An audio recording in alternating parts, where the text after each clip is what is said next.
Bonjour à tous, moi je vais vous parler du passage de Jean chapitre 8 versets 30 à 47.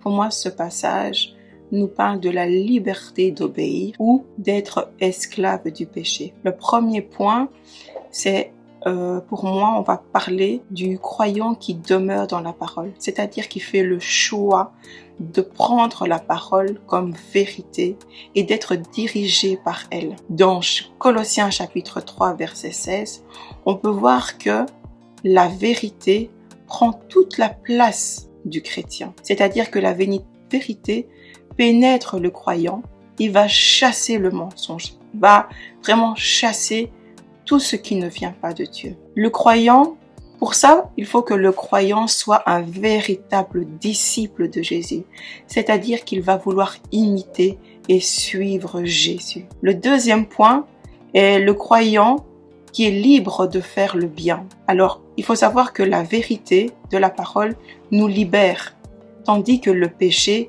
va nous lier, va nous rendre esclaves. Et pour ça, pour être libre, il n'y a qu'une seule porte, il n'y a qu'un seul chemin, qui est Jésus, qui est celui qui est la clé pour transformer ses fils en fils libres.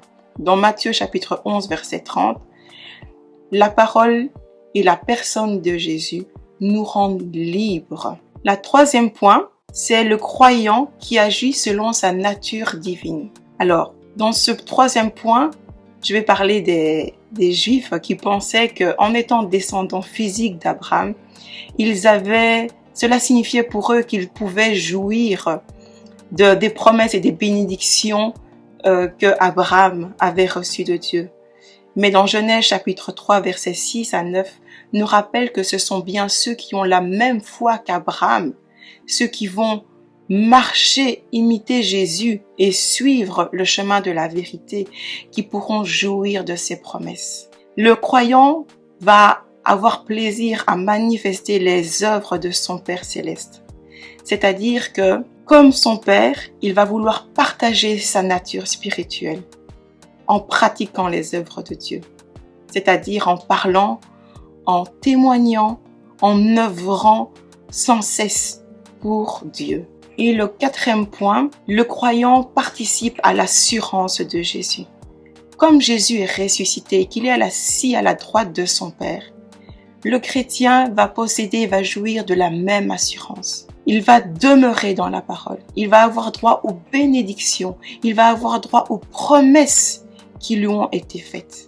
Mais pour cela, on doit vraiment être libre. On doit avoir brisé nos chaînes.